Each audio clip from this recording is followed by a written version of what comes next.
Focus human rights council Vizianagaram జిల్లా చైర్మన్గా గంట్యాడ మండలం నరవా గ్రామానికి చెందిన బోదా పైడిరాజును నియమించారు. బొండపల్లి మండలం అంబటి వలసలో గురువారం జరిగిన ప్రత్యేక కార్యక్రమంలో జాతీయ అధ్యక్షులు ఆనంద్ ఆదేశాల మేరకు రాష్ట్ర అధ్యక్షులు కొత్తలి గౌరినాయుడు గుర్తింపు కార్డును అందజేశారు. మానవ హక్కులకు ఎటువంటి భంగం కలగకుండా కృషి చేస్తానని పైడిరాజు చెప్పారు. ఈ కార్యక్రమంలో ఫోకస్ హ్యూమన్ రైట్స్ జిల్లా చైర్మన్ బోద అప్పలరాజు, వాకా నాగరాజు, శ్రీకాకుళం జిల్లా అధ్యక్షులు సుగంధం రామశంకర్రావు, పొగిరి గౌరీ తదితరులు పాల్గొన్నారు.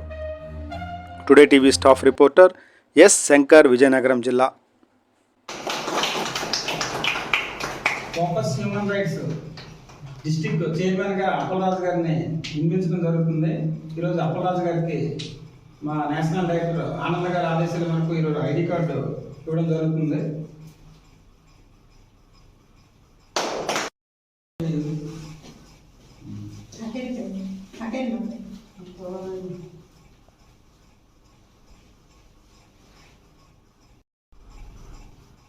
ఇంకా నల్ల వేసినట్టు ఏంటి మీరు చేయాలి.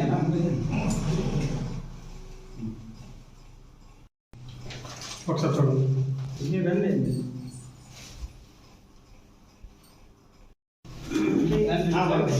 మీరు అటు చూడాలి, అటు అందరూ అటు చూడాలి.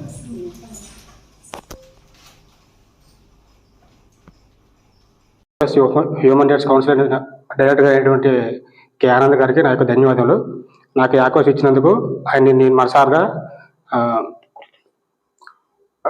నమస్కరిస్తున్నాను. నేను జిల్లా చైర్మన్గా నన్ను ఎంపిక చేసినందుకు ధన్యవాదాలు తెలియజేస్తున్నాను. అలాగే మన లోకల్ మెంబర్స్కి, ప్రెసిడెంట్ గారికి అందరికీ ధన్యవాదాలు మరియు పాత్రికేయులకు నమస్కారాలు. ఫోకస్ హ్యూమన్ రైట్స్ తరఫున ప్రజలకు ఎటువంటి సేవా కార్యక్రమం చేయాలన్నా నేను జిల్లాలోనే ఉంటాను. మీకు ఎవరికైనా సరే నేను అందరికీ అందుబాటులోనే ఉంటాను. కాబట్టి మీ ఈ అవకాశం సద్వినియోగం చేసుకుంటారని మనసారా కోరుకుంటున్నాను.